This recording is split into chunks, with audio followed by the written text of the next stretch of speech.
Benvenuti al 33esimo concorso interregionale del formaggio Montasio.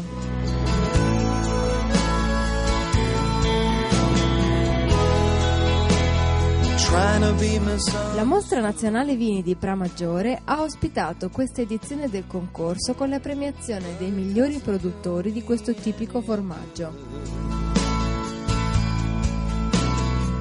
Ma in questa giornata in Mostra Nazionale dei Vini, che è una giornata importante sia per il tradizionale concorso del formaggio Montasio, che vede premiati i casari, le latterie del territorio trevigiano, udinese e veneziano, si inserisce anche un progetto nuovo che è quello di presentazione di un'iniziativa del marketing territoriale della Regione Veneto, che è finalizzato a uno studio che permetta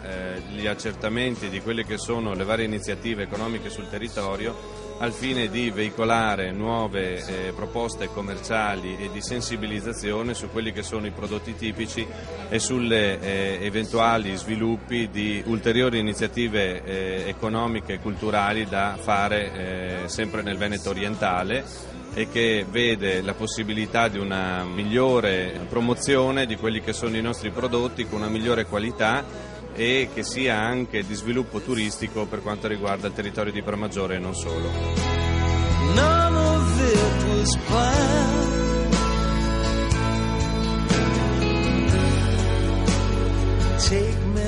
Una iniziativa sul territorio che dimostra quanto importante sia il matrimonio tra il prodotto tipico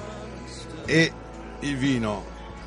e questo è il nostro messaggio che dovremo continuare a insistere e valorizzare e promuovere per dare visibilità al territorio e nello stesso tempo dare anche capacità produttiva ai produttori del settore.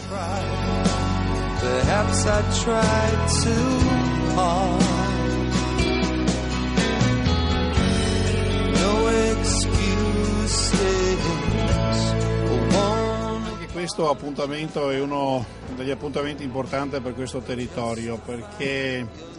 promuovere anche il formaggio Montasio rientra fra gli obiettivi che abbiamo come Regione Veneto. Anche il nuovo piano di sviluppo rurale prevederà investimenti in questo settore promozionale. Come lo è il vino, come lo è anche appunto il formaggio Montasio, sono degli elementi importanti e fondamentali per far conoscere questo territorio. Tra l'altro in questo periodo in cui c'è stato anche uno scontro forte fra le due regioni qui vicine, sia tra il Veneto e il Friuli, Venezia Giulia, per quanto riguarda la denominazione del Montasio, c'è stata appunto una soluzione di compromesso che ci ha permesso di far sì che il Montasio possa essere tradizione di entrambi questi territori di confine.